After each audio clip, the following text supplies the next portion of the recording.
All right, we got another member question. So this comes from Ashley Saunders. Says, not losing control over the weekend. It's like a switch turns off. So I'm assuming that question is, how do I not lose control on the weekend? Beamer, let's go to you on this one, Bryce. I think the ultimate burn bro perspective on this one is important. Obviously, you having busy weekends, having kids, how don't you lose it on the weekend? Yeah. Well, I'm not sure that I have the strategy. I can give you a little bit of my thought process. So I'm not sure that this was the biggest problem in my health journey, but it definitely was contributing to me not hitting my goals. And I think for me, Monday through Friday was so regimented. You have work. It's for me, it was boom, boom, boom, boom. I'm in work mode. I'm in productive mode. And so my habits are much more dialed in. When you get to the weekend, is kind of for me when I would switch into, okay, family, recharge, those things that kind of allow me, this is what these 2 days are for. Yeah. And some of the habits would change. And so when I realized, hey, I'm setting some goals that I'm not reaching because my habits aren't allowing me to. I took a look at the weekends and just said, where am I getting off track and what's actually important to me? Yeah. Because things like one of the big things for me was getting up, and I'm not eating cinnamon rolls on a Tuesday morning at 5:45 a.m. Right? I'm just not. Yeah. Even from time or just, I'm not even in that headspace to be like, let me get a little treat. But on Saturday, if that's what we're doing, we're waking up. Sometimes I'm not even eating right away. I'm just enjoying some coffee with the family. And then if cinnamon rolls is what gets thrown in the oven, that's what I'm eating. Right. And when I took a step back and realized, does this even make my weekend better? Do I look forward to this? Or is it just something because it's there? It's because I'm out of routine. And so when I'm strong, I'm just, I'll make some eggs or I'll eat whatever I eat during the week and just really look at what is important to me. So if I'm looking to recharge, if I'm looking to spend time with family and friends, I do want to go out to eat sometimes and eat something that looks good on the menu, but we don't do that often. And it's even, again, that might be one time on the weekend. And so I just started looking at what's different about the weekend? What do I want to be different about the weekend? And what just became a thing that wasn't really intentional? And for me, that's helped a lot because it just, the weekends are maybe where some of my meals that I wouldn't eat during the week still do happen, but it's intentional. Yeah. Right. Yeah.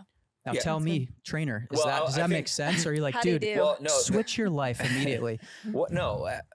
What you're saying, what I hear you saying is how not to lose control on the weekend is a self-awareness journey. I hear you asking questions, really important questions to yourself.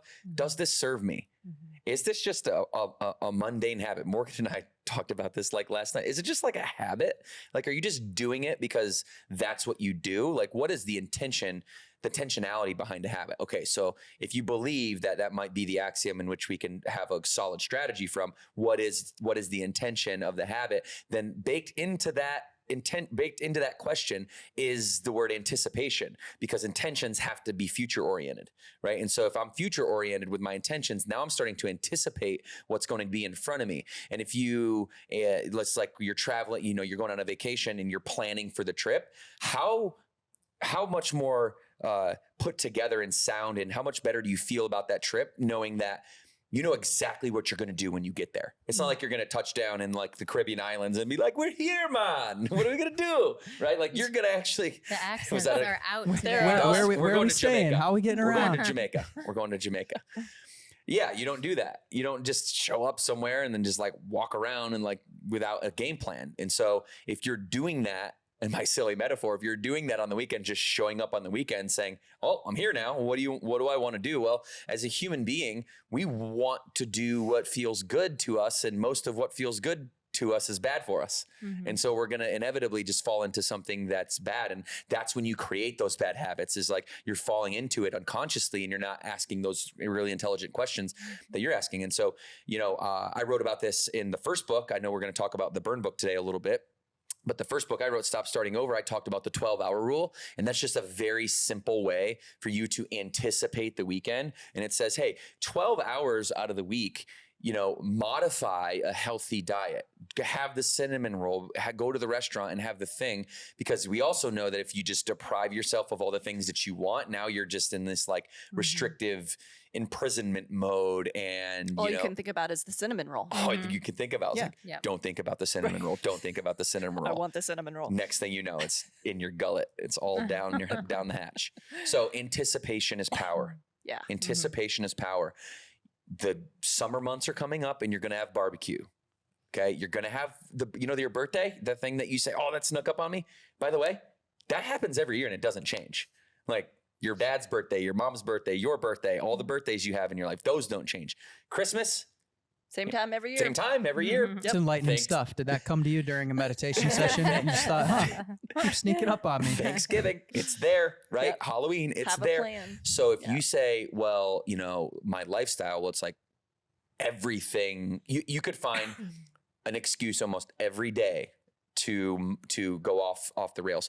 So have a plan, anticipate a plan to modify a healthy diet, not to fall off the wagon, but knowingly modify a healthy diet. I use that language specifically because modifying means that you're coming back. You're coming back to it. Okay. You're temporarily going away. You're coming back. So temporarily modify those healthy habits, have that 12-hour rule, anticipate the game plan for the birthdays, for golf season, for barbecue season, Christmas, all those things. And if you can anticipate, now you have a little bit of power, right? And now it comes down to discipline.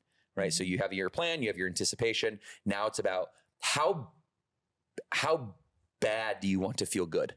Yeah. Because if you don't desire to feel good in a really deep way, well, then you're going to do things that are bad for you. You'll feel good right now, but you're going to just be mentally torn apart and destructed, because in the long run, you're going to have shame and guilt, and you're going to go inward and blame yourself for the negative consequences in your life. And arguably, you probably should, because it's in your control, right? Don't dwell on it. Use that to ask yourself that question. Am I having a plan? Yeah. And just be mindful of how you feel after the cinnamon rolls. Take If self-awareness. you don't feel great, I mean, for me, it's just, I don't do well when I swing wildly from one place to the other. It's just a lot easier to take that middle road throughout 7 days a week. I agree. I need to take that advice. I'm an all in, all out person. I need to be more like, I'm very even keeled in my emotional state of being. But when it comes to like things that I do, I have a very addictive personality. It serves me well. But 4 ice cream sandwiches and not instead of just 1. Yeah, that's me too. If there's some left in the box, I'm kind of mad about it. And the kids will wake up and they'll be like, Dad ate them all again. Oh, I've heard Cam go after you. Oh boy. She takes no prisoners. She gets mad at me. I just say, too. hey, there's this thing called a grocery store. There's more there. We can go get some. I think Devin would admit 4 is probably not great for you. No. No. No. I'm better off just not eating them at all. Yeah, we can't have it in the house. Oh. So then I try to hide certain things, but he usually finds them. Yeah, or the kids find them. I'll find you. There is an interesting relationship though, and you probably can relate to this, of when you maybe do that for a period of time and you're feeling or seeing the effects of that, then you probably say, okay, I've got to cut this out. Yeah. But if that's the one thing that you're doing here and there on the weekend and you're still making progress towards your goals, right? Then it kind of fits. So it's almost like the activity has to fit your goals. And I know I go through that as kind of a period of making progress. I'm doing my focus meeting and seeing what my results are, and I'm making progress, but within there, maybe there's a little bit of that sprinkled in. But when I start to feel, I'm going backwards, right? For my own personal goals that I've decided are important to me is when I start to ask those questions, right? So there's kind of times where I'm just feeling, I don't think I'm lining up with, my actions aren't lining up with what I'm trying to do. And I can tell, I can see it, I can feel it. And then that's when I kind of go back to what strategy is getting me here and how do I need to rework this? Course correct. But there's times where I smashed 4 ice cream sandwiches or yasso bars and I've still made progress because of what's happening, maybe what I'm doing in other, in other areas. Yeah. So the Burn book is here, guys. There's 5. It's the Burn Boot Camp 5-step strategy for inner. Oops, I dropped it.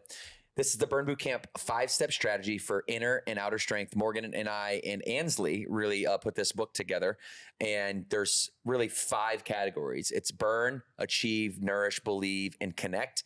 And Ashley, you know, part of your question is what we write about in the book under the connect strategy is like, yes, anticipation is power. Yes, self-awareness is especially helpful when it comes to your food and your relationship with food, as Morgan was talking about earlier. But what really ultimately holds you accountable to this is the people that you surround yourself with, and what are their standards?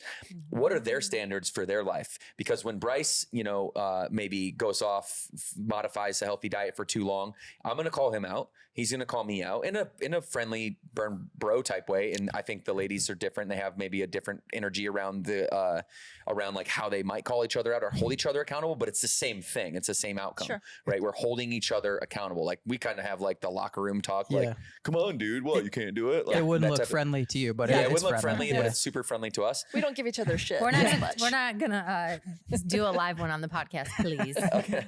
But I think it's so important and that's why we put this book together, to realize the power of the connection, both from yourself, connection with yourself, but a connection with the people around you, because of this reason.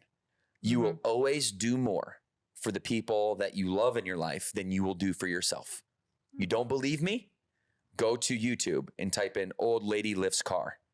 This little old grandmother can lift a 2-ton car or a 1-ton car, can lift its tires off the ground because her grandchild has his leg or her leg stuck underneath the wheel of the car. Sure. You try to give that same grandmother $1 million to lift that car, she can try all she wants. She ain't earning $1 million because that's for her. Right. There's a different energy when you're doing something for somebody that you love in your life.